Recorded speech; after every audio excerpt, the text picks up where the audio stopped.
तो बच्चों आज हमारे क्वेश्चन नंबर 11 तक कंप्लीट हो गया है। तो अब आप इसे जैसे समझ लेते हो, उसके बाद आपको लिखना भी है, इसको अपने आप से करके भी देखना है। जैसे कुछ पॉइंट जो हैं आपको नहीं समझ में आ रहे हैं, बट जब आप अपने हाथ से लिखोगे ना, जब अपने हाथ से करोगे तो वो आपको और ज़्यादा क्लियर होते जाएंगे और आपको हेल्प करेंगे कि आप अच्छे से इस पूरे मेथड को समझ पाओ। इससे रिलेटेड जो है एक दो क्वेश्चन तो आने ही हैं।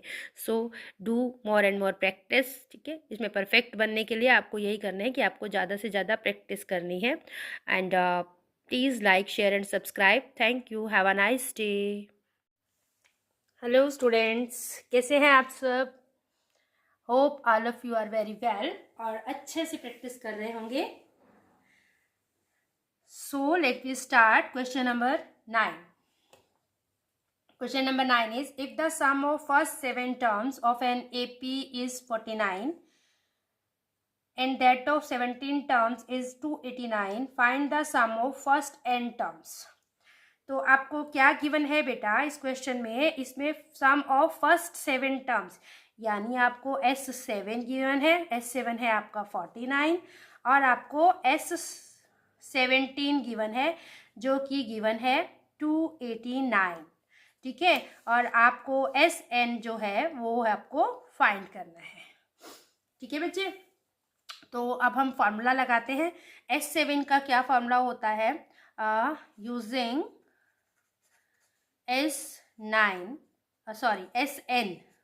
SN is equal to n by 2 twice of A plus n minus 1 into D। Okay, ये हो गया। तो अब हमने ये फॉर्मूला यूज़ करना है। हमारे पास S7 है तो हम यूज़ करते हैं n by 2, n7 है 7 by 2, 2A हमें नहीं पता बेटा, जो नहीं पता है उसे हम ऐसे ही लिख देंगे। ठीक है, D भी नहीं पता है, यही तो हमें फाइंड करना है, A और D। ठीक है, तो यहाँ से साइड बाय साइड हम S17 को भी सॉल्व करते जाएंगे। S17 17 by 2 twice of A plus 17 minus 1 into D। ठीक है, तो अब S7 आपको पता है ना 49 है आपके पास। n by 2 as it is छोड़ देते हैं अभी हम, और ये आ गया 2A प्लस 6D। ठीक है, कितना आ गया? 2A plus 6D। और इधर अब देखिए S17 है 289, ये आ गया 17 by 2 और ये 2A प्लस 16D। ठीक है, अब 49 इज इक्वल टू 7 by 2 और हमने यहाँ से 2 कॉमन ले लिया, A प्लस 3D हमारे पास आ गया है। यहाँ पर भी ऐसे ही करेंगे, 289 इज इक्वल टू 17 by 2, यहाँ पर भी आप जो है 2 कॉमन ले लीजिए, तो ये आ गया A प्लस 8D। ठीक है, 2 से 2 कैंसिल, यहाँ पर भी 2 से 2 कैंसिल, और ये क्या होगा 49 डिवाइडेड बाय 7 आ गया, is equal to A plus 3D। और इधर हमारे पास आ गया है 289 divided by 17 is equal to A plus 8D। तो हमारे पास दो इक्वेशन क्या आ गई हैं? A plus 3D is equal to 7। ठीक है, और इधर क्या आ गया है? A plus 8D is equal to 17। ठीक है, दो इक्वेशंस हमारे पास आ गई हैं। This is number 1 and this is equation number 2। अब हमने जैसे हम इसको सॉल्व करते हैं उसी तरह से सब्ट्रैक्टिंग, अच्छा मल्टीप्लाई करने की ज़रूरत नहीं है क्योंकि जो कॉफिशिएंट है ना A का वो सेम ही है। ठीक है, इक्वेशन 1 फ्रॉम इक्वेशन 2। ठीक है, इक्वेशन 1 को इक्वेशन 2 से हम सब्ट्रैक्ट कर देंगे, तो A plus 8D is equal to 17, A plus 3D is equal to 7। Sign change, subtraction है तो सबसे पहला स्टेप यही होगा, तो A में से A गए तो 0 हो गया। 8 माइनस 3 आपके पास आ गया 5D और 17 माइनस 7 आ गया आपके पास 10। ठीक है बेटा, तो D क्या आ गया आपके पास? 10/5 यानी कि 2। D हमारे पास 2 आ गया है। अब हम put D is equal to 2 in equation 1। Okay, equation 1 is A plus 3D is equal to 7, A plus 3 multiply 2 is equal to 7, A plus 6 is equal to 7, A is equal to 7 minus 6 is equal to 1। तो आपके पास a is equal to 1 आ गया है। ठीक है, अब a is equal to 1 आ गया है। अब हमने क्या फाइंड करना है, now we have to find Sn। क्या होता है, n/2 2a plus n-1 into d. तो अब वैल्यूज पुट कर देते हैं। Sn तो हमें फाइंड करना है, n/2 ही रहेगा, 2 इंटू 1 हो गया और n-1 ही रहेगा, d इंटू डी क्या हो गया 2। तो ये क्या आ गया हमारे पास, n/2 2 प्लस n-1 इंटू 2। तो ये क्या बन गया हमारे पास, n/2 2 प्लस 2n माइनस 2। तो ये कैंसिल हो गया बेटा। तो ये क्या आ गया, n/2 मल्टीप्लाई 2n, 2 से 2 कैंसिल, ये हमारे पास n स्क्वायर आ गया है। तो हमारा Sn कितना आ गया, n स्क्वायर। तो ये आपका Sn आ गया है। तो ये 3 आंसर आए हैं, d/2, d is equal to 2, a is equal to 1 and Sn is equal to n square. ठीक है, तो ये आपका क्वेश्चन 9 सॉल्व हो गया है। Now question number 10। तो क्वेश्चन नंबर 10 क्या है बेटे, क्वेश्चन नंबर 10 में कह रहे हैं कि show that a1 a2 a3 an from an AP where a is defined as below. an आपको दिया हुआ है। फर्स्ट क्वेश्चन हम इसका लेते हैं, 10 का फर्स्ट पार्ट लेते हैं, जिसमें आपको a1 a2 a3 और अप टू an जो ये AP है, ठीक है, वहाँ जहाँ पर कि an जो है आपका है वो 3 + 4n। आपको इसका S15 बताना है। ठीक है, S15 के लिए हमें क्या क्या चाहिए, a चाहिए और d चाहिए। तो हम यहाँ से कैसे फाइंड करेंगे बेटा, n को हम पहले 1 रख लेते हैं। ठीक है, तो क्या आ गया, 3 + 4 इंटू 1, तो 3 + 4 इज इक्वल टू 7, यानी a हमारे पास आ गया 7। फर्स्ट टर्म तो आ गई हमारे पास। ठीक है बच्चे, अभी हम a2 फाइंड करते हैं। a2 फाइंड करने के लिए n की वैल्यू जो है ना, n is equal to 1, n is equal to 2 हम रखते जाएंगे तो हमारे पास AP आती जाएगी। ठीक है, इसका मतलब ये होता है। तो अब हम इसको रखेंगे 3 + 4 इंटू 2, तो कितना आ गया, 3 + 8 यानी 11 आ गई हमारे पास। ठीक है, तो अब हमें a2 भी पता है, d भी पता है, तो d क्या होता है, सॉरी a2 भी पता है, a1 भी पता है, तो d क्या होता है, a2 माइनस a1, यानी कि 11 - 7, यानी कितनी आ गई, 4। ठीक है, कितनी आ गई आपके पास, 4। तो ये जो है ये AP है। पहले तो हमारा आंसर क्या हो गया, yes this is an AP form. ठीक है, this is an AP। First answer तो ये हो गया। अब हम फाइंड करेंगे S15। तो यूजिंग क्या यूज करना है, Sn is equal to n/2 2a plus n-1 into d। ठीक है बच्चे, नाउ अब हमें फाइंड करना है S15। तो हमारा n है 15, a कितना आया था हमारे पास 7, तो हम इसको 7 पुट करेंगे। n है 15, d कितना आया बेटा 4, यहाँ पे d इज इक्वल टू 4। इसे आंसर हाईलाइट करने हैं हमेशा। ठीक है, तो ये आ गया 15/2 14, 7 2 जा 14 और ये 14 4 जा 56। तो ये आ गया हमारे पास 70। ठीक है बेटे, 70 आ गया, तो ये कैंसिल हो गया 35। अब देख लो, 15 5 जा 75, 525 आ गया है। तो S15 is equal to 525। This is your answer. ठीक है, 10th का फर्स्ट पार्ट हो गया। नाउ सेकेंड पार्ट में भी आपको इसी तरह से दिया है, an is equal to 9 - 5n। तो अब हमें क्या करना है, we get a1 and a2 by putting n is equal to 1 and 2। ठीक है, तो अब हम इसमें रखते हैं a1 इज इक्वल टू 9 - 5 1, तो कितना आ गया 9 - 5 यानी 4। a हमारे पास आ गया है 4। ठीक है, अब a2 फाइंड कर लेते हैं। a2 कितना आएगा, 9 - 5 इंटू 2 यानी कि 9 - 10 यानी कि -1। तो a2 कितना आ गया है हमारे पास, -1। ठीक है। आप A3 भी फाइंड कर लीजिए, अगर मतलब पिछले क्वेश्चन में जैसे मैंने 2 ही किए तो कईयों को डाउट हो जाता है ना। तो ये कितना आया -15 यानी कि -6। A3 हमारे पास आ गया -6। अब गैप देखो बेटा कितना है, D फाइंड करते हैं।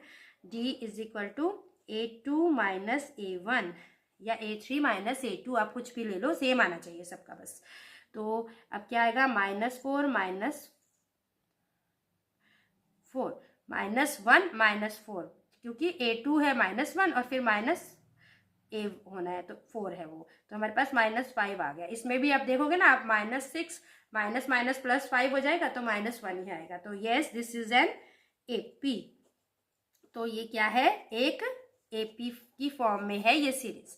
ठीक है। अब हमें क्या फाइंड करना है, SN, जैसे अभी हमने पहले किया था उसी तरह से अब हमें यहाँ पर भी SN फाइंड करना है। SN find S15 using Sn is equal to n by 2 twice of A plus n minus 1 into D।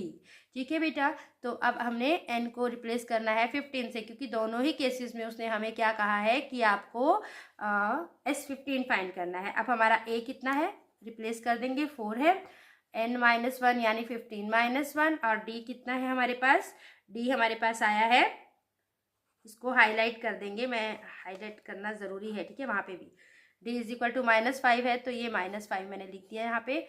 अब इसको ओपन करते हैं, 15/2 8 + 14 इंटू -5। ठीक है, तो ये कितना आ गया, 15/2 8 माइनस आ जाएगा, प्लस माइनस, और 14 5 जा 70 होते हैं, एम आई राइट। 15/2 मल्टीप्लाई -62। ठीक है, तो ये आ गया -31।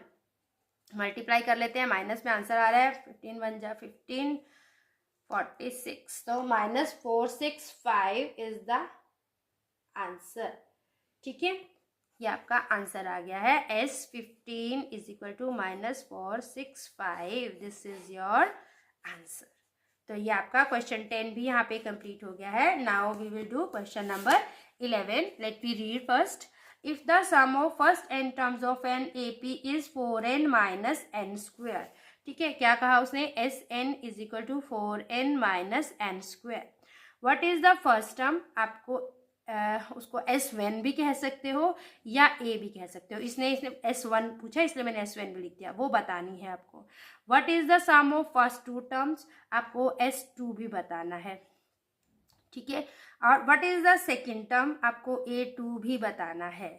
ठीक है, और similarly find the third and the 10th and the nth term, आपको थर्ड टर्म भी बतानी है, आपको 10th टर्म भी बतानी है, और आपको nth टर्म भी बतानी है। तो ये सब आपको बतानी है यहाँ की, यानी कि 1 2 3 4 5 6 आंसर आपको फाइंड करने हैं, जहाँ सिर्फ आपको Sn दिया है, that is 4n minus n square. तो अब इस क्वेश्चन को कैसे करेंगे बेटे, उसने हमें एक हिंट भी दे दिया, देखो यहाँ की S1 जो है वो A के इक्वल होता है फर्स्ट टर्म के। तो अब हमने क्या करना है, replacing n is equal to 1 2, ठीक है, in Sn is equal to 4n minus n square. तो S1 क्या आ जाएगा बेटा, 4 इंटू 1 माइनस 1 का स्क्वायर, यानी 4 माइनस 1 यानी 3 आ गई फर्स्ट टर्म। तो A हमारी क्या आ गई, 3। ठीक है, अब S2 फाइंड कर लेते हैं। S2 कितना है, S2 4 इंटू 2 माइनस 2 का होल स्क्वायर, यानी 8 माइनस 4, यानी आ गई 4। तो S2 4 मतलब क्या होता है, S2 मतलब क्या है, यानी A1 प्लस A2 है ना, इसका मतलब ये है। ठीक है बेटा, तो S2 माइनस A1 करेंगे, अगर हम S2 माइनस A1 करेंगे तो हमारे पास A2 आ जाएगी। ठीक है, तो अब क्या करेंगे, S2 भी हमें पता है 4 और A1 भी पता है हमें 3, तो हमारी A2 कितनी आ गई, 1। A2 इज इक्वल टू 1, तो हमारे पास A2 भी आ गई 1। ठीक है, आप यहाँ से A3 फाइंड कर लो। ठीक है, A3 फाइंड कर लो अभी। तो उसके लिए हमें क्या करना है, पहले तो D फाइंड करना है ना। D is equal to A2 minus A1, तो क्या आ जाएगा, A2 है 1 -3 यानी -2 जो है आपके पास है D। कितना है? -2। तो A3 फाइंड कर लेते हैं, वो क्या आएगी? Using an is equal to a plus n minus 1 into d. ठीक है, तो ये क्या हो गया अभी? A3 is equal to a कितना है? 3 प्लस 3 माइनस 1 इंटू डी हमारे पास है -2। तो कितना आ गया ये? 3 प्लस 2 इंटू -2 यानी कि 3 इंटू -4, सॉरी 3 -4, ये आ गया -1। तो A3 हमारे पास आ गई -1। तो ये हमारे पास 3 टर्म्स आ गई हैं। ठीक है, A3। अब हमें क्या फाइंड करना है? हमने S2 फाइंड कर लिया है ना, फर्स्ट आंसर हो गया। ये हमारा S2 जो है वो सेकेंड आंसर हो गया। ये S2 इज इक्वल टू 4, ये हमारा सेकेंड आंसर हो गया। उसके बाद A2 फाइंड करनी थी, तो ये हमारा थर्ड आंसर हो गया। अब A3 हमने फोर्थ आंसर भी जो है फाइंड कर लिया। अब हमें करनी है A10। ठीक है, A10 के लिए यूजिंग वही फॉर्मूला यूज करना है, an is equal to a plus n minus 1 into d. तो A10 है। ठीक है, a कितना है हमारे पास? a जो है हमारे पास आया था 3, 10 माइनस 1 इंटू ये -2, चेक कर लेते हैं फिर भी कहीं गलत ना कर दें हम। ठीक है, -2, तो ये हमारे पास आ गया 3 प्लस 9 इंटू -2 यानी कि 3 माइनस 18 यानी -15। तो A10 भी हमारे पास आ गई -15। ठीक है, हमने 5 आंसर जो है, ये 5th आंसर है आपका, ये हमने फाइंड कर लिया है। अब भी हमने करना है इसका 6th आंसर। 6th क्या है? an। तो अब an क्या होगा? an होता है a plus n minus 1 into d. तो अभी हमें an ही फाइंड करना है। a हमारे पास है 3, n minus 1 as it is, क्योंकि n ही है, d है -2। तो अब इसे मल्टीप्लाई कर दो, 3 माइनस 2n प्लस 2। ठीक है, तो ये आ गया 5 माइनस 2n, n भी हमारे ये भी आ गया। तो ये 6th आंसर है बेटा। ठीक है, तो हमने सारे आंसर निकाल लिए। एक बार आप यहाँ पे लिखना चाहो तो लिख भी सकते हो, A1 या S1। ठीक है, ये आंसर आ गया। S2 इज इक्वल टू क्या आया था? S2 आपका आया था 4। S2 इज इक्वल टू 4 है ना। A2 is equal to -1। A3 is equal to आपके पास आया था -1। A2 1 है और A3 -1 आया है आपके पास। और A10 आपके पास आया है -15 एंड an आया है 5 माइनस 2n। तो बच्चों, आज हमारे क्वेश्चन नंबर 11 तक कंप्लीट हो गया है। तो अब आप इसे जैसे समझ लेते हो, उसके बाद आपको लिखना भी है, इसको अपने आप से करके भी देखना है। जैसे कुछ पॉइंट जो हैं आपको नहीं समझ में आ रहे हैं, बट जब आप अपने हाथ से लिखोगे ना, जब अपने हाथ से करोगे तो वो आपको और ज़्यादा क्लियर होते जाएंगे और आपको हेल्प करेंगे कि आप अच्छे से इस पूरे मेथड को समझ पाओ। इससे रिलेटेड जो है 1-2 क्वेश्चन तो आने ही हैं। So do more and more practice. ठीक है, इसमें परफेक्ट बनने के लिए आपको यही करना है कि आपको ज़्यादा से ज़्यादा प्रैक्टिस करनी है। And please like, share and subscribe. Thank you. Have a nice day.